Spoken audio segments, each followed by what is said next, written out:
Le mot cœur ici, pour dire tu aimeras ton Dieu de tout ton cœur, le mot cœur ici c'est cardia en grec.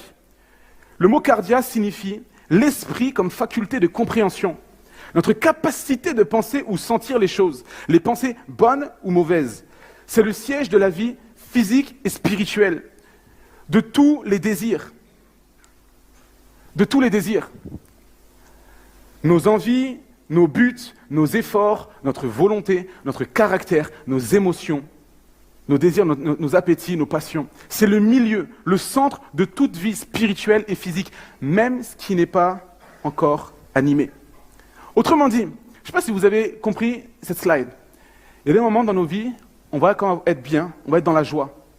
Je vais super bien, tu vas voir, tu vas être avec tes amis, tu vas... Bizarrement, le lundi, ça va super bien. C'est la joie, c'est la fête, ça va super bien. Le mardi, tu arrives. Tu ne comprends pas pourquoi ça ne va pas. Tu te réveilles le matin, ça ne va pas. Tu vas au travail, tu n'as juste pas envie de travailler, ça ne va pas. Pourquoi? Où est ton cœur? Où est ton cœur? Où est la place de Dieu dans ton cœur? Si Dieu est à la première place, si tu aimes Dieu de tout ton cœur, alors Dieu a le contrôle et l'autorité sur tes sentiments. Dieu a l'autorité sur tes désirs. Dieu a l'autorité sur tes émotions. Dieu a l'autorité sur tes envies. Dieu a l'autorité sur toutes ces choses si Dieu est au centre de ta vie et si tu l'aimes de tout ton cœur. Parce que Dieu dit, le mot cœur, c'est le siège de nos désirs, de notre appétit, de nos envies, de nos émotions. Aimer Dieu de toute son âme, c'est quoi? Le mot âme vient du mot psyche, qui signifie le siège des sentiments, des désirs, des affections, des aversions, de la colère. Et j'ai noté ceci, c'est que l'âme ne meurt pas. Si tu as des problèmes au niveau de tes désirs et de tes affections, pose-toi la question.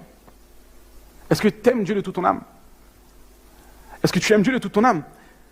On poursuit enfin de toute sa pensée. Le mot pensée, ici en grec, c'est dianoia.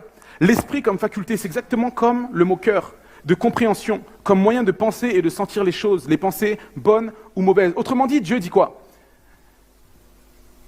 Avant de faire quoi que ce soit, quelconque action, avant de sortir, avant d'aller travailler, avant de te lever le matin, avant de faire quoi que ce soit, avant d'agir, d'entreprendre un projet, d'entreprendre des études, d'entreprendre un métier, d'entreprendre une passion, avant de faire quoi que ce soit, il faut que toutes ces choses, tu me les soumettes.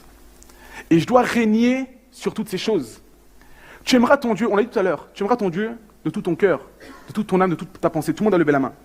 Est-ce qu'aujourd'hui, dans chacune de vos vies, les amis, vous soumettez l'ensemble de vos désirs à Dieu? Est-ce que dans chacune de vos vies, vous soumettez l'ensemble et la globalité de vos envies et de vos désirs à Dieu? Vos émotions, elles sont régies par quoi aujourd'hui? Nos émotions, parce que je me mets dedans, mes émotions sont régies par quoi aujourd'hui? Est-ce que c'est parce que les gens vont me dire, JM, écoute, t'es un gars super, donc je dis, ah yes, c'est trop cool, c'est trop gentil, je vais super bien, tu vois? Ou est-ce que du coup, je vais laisser la parole de Dieu influencer mes émotions? Qu'est-ce qui va influencer nos émotions, nos désirs, nos envies, nos appétits? Pourquoi, à un moment donné, je suis poussé pour faire des choses mauvaises, vers des désirs mauvais, vers des tentations mauvaises? Pourquoi je suis toujours tenté à retomber dans les mêmes problèmes, les mêmes addictions, les mêmes dépendances, jour après jour, semaine après semaine? Pourquoi?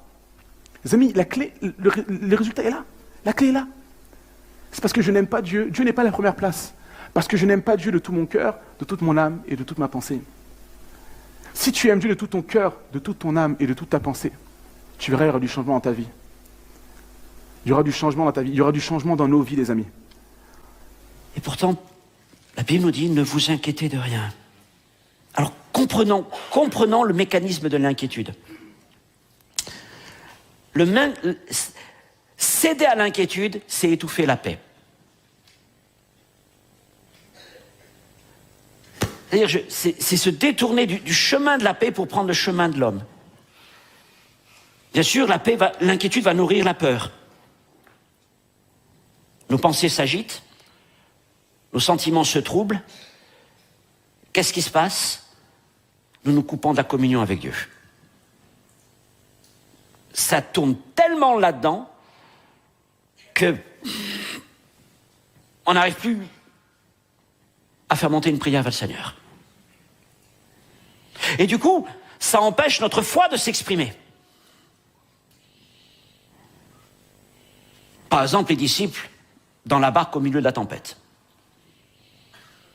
Ils ont laissé la tempête extérieure, le tourbillon extérieur remplir leur cœur.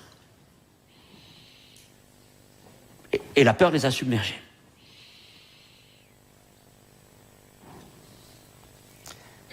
Et Jésus leur dit, pourquoi avez-vous ainsi peur? Comment n'avez-vous point de foi? Parce que la peur, céder à la peur, à l'inquiétude, amène à se couper de Jésus. Alors, quelle est notre solution? Paul nous l'indique ici. Notre solution et notre arme face à toutes les inquiétudes et à l'adversité, c'est la prière. Faites connaître à Dieu vos besoins en toutes choses par des prières. Et la prière n'est pas la dernière solution, mais le premier choix. Elle n'est pas la dernière solution quand on a tout essayé, mais elle doit devenir le premier choix. Et regardez ce que Paul dit. La prière consiste à présenter à Dieu nos besoins, pas nos inquiétudes, mais de présenter à Dieu nos besoins. La peur transforme nos besoins en inquiétudes. Ok? La peur transforme nos besoins en inquiétudes. Mais la foi exprime par la prière des besoins.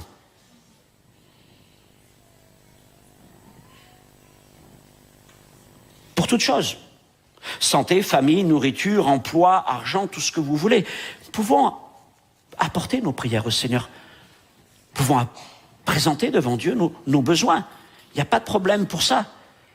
Et dans les circonstances difficiles et pressantes, vous pouvez même supplier Dieu, sans jamais oublier de lui rendre grâce.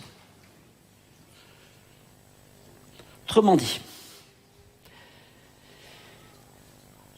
si je choisis la prière, le chemin de la prière plutôt que le chemin de mes pensées, si je choisis le chemin de la prière, alors je reste dans la paix. Et je permets à la paix de Jésus-Christ de produire son effet dans ma vie. Ce que j'aime beaucoup dans ce passage, nous le voyons au verset 9, mais il le reprend ensuite au verset 11 et dans d'autres versets ensuite, il emploie le verbe « apprendre ». Parce que Paul a appris. C'est pas quelque chose d'inné, ce que je viens de dire. J'ai appris et j'apprends encore. J'apprends quoi? J'apprends à refuser de céder à l'inquiétude.